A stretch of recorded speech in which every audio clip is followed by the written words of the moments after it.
ఓం శ్రీ పరమాత్మనే నమః. శ్రీ పరబ్రహ్మణే నమః. శ్రీమద్ భగవద్గీత 11వ అధ్యాయము విశ్వరూప సందర్శన యోగము. ఈరోజు మనము 40వ శ్లోకాన్ని తెలుసుకుంటున్నాము.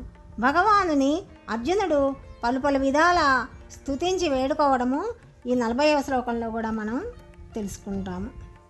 నమః పురస్తాదత పృష్ఠతస్తే నమోస్తుతే సర్వత ఏవ సర్వా అనంతవీర్యామిత విక్రమస్త్వం సర్వం సమాప్నోషి తతోసి సర్వః. అనంత సామర్థ్యము కలవాడా, నీకు ఎదురుగా ఉండియు వెనుక నుండి నమస్కరించుచున్నాను. ఓ సర్వాత్మ, నీకు అన్ని వైపుల నుండి నమస్కారములు.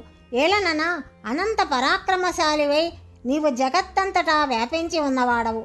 అన్ని రూపములు నీవే. సర్వరూపులకు ఓ కృష్ణ, ఎదుటను వెనుకను మీకు నమస్కారములు, ఇంకా అన్ని వైపులను మీకు నమస్కారములుగాక. అపరిమిత సామర్థ్యమును పరాక్రమము కలవారవగు మీకు సమస్తము చక్కగా వ్యాపించి ఉన్నారు. కాబట్టి సర్వస్వ స్వరూపులై మీరు ఉన్నారు. అర్జునుడు తన హృదయమున పొంగిపరలుచున్న భక్తిభావాతిశయమును వ్యక్తం చేస్తున్నాడు. అనంత వీర్య మిత విక్రమ అంటే భగవానుడు అపరిమిత శక్తి సామర్థ్యములు కలవాడు. ఒక చిన్న విసనకరతో వీచుకుంటే కొద్ది గాలి వస్తుంది. ఒకసారి జుంఝుమారుతము వీస్తే అపరిమితముగా గాలి ఉద్భవిస్తుంది. మొదటిది మనుష్యుడి యొక్క శక్తి, రెండవది దైవశక్తి. ఇందెలతో కానీ బకెట్లతో కానీ మిషన్లతో కానీ నీరు పారబోస్తే కొంచెం నీరే ప్రవహిస్తుంది. కుంభవర్షం కురిస్తే వెల్లువలుగా నీరు పారుతుంది. వేల కొలది ఎకరముల నేల తడుస్తుంది. మొదటిది మనుషుని యొక్క శక్తి, రెండవది దేవుడి యొక్క శక్తి. మనిషి శక్తికిని భగవంతుని శక్తికిని గల తేడా ఇదే.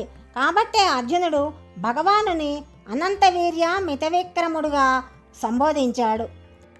కాబట్టి మనిషి కూడా తన అల్పశక్తిని చూసి గర్వించకుండా సర్వశక్తిమంతుడైన పరమాత్మ యందు అకుంఠిత భక్తిభావాన్ని కలిగి ఉండాలి అని ఈ శ్లోకం ద్వారా మనకి తెలియపరుస్తున్నారు.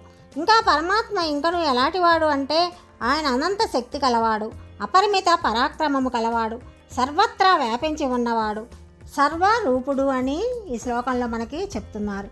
ఇంకా భగవానుని గురించి అర్జునుడు స్తుతించటము తదుపరి 41వ శ్లోకంలో మనము తెలుసుకుందాం. 41, 42 శ్లోకాల్లో తెలుసుకుందాం. సర్వం శ్రీకృష్ణార్పణమస్తు.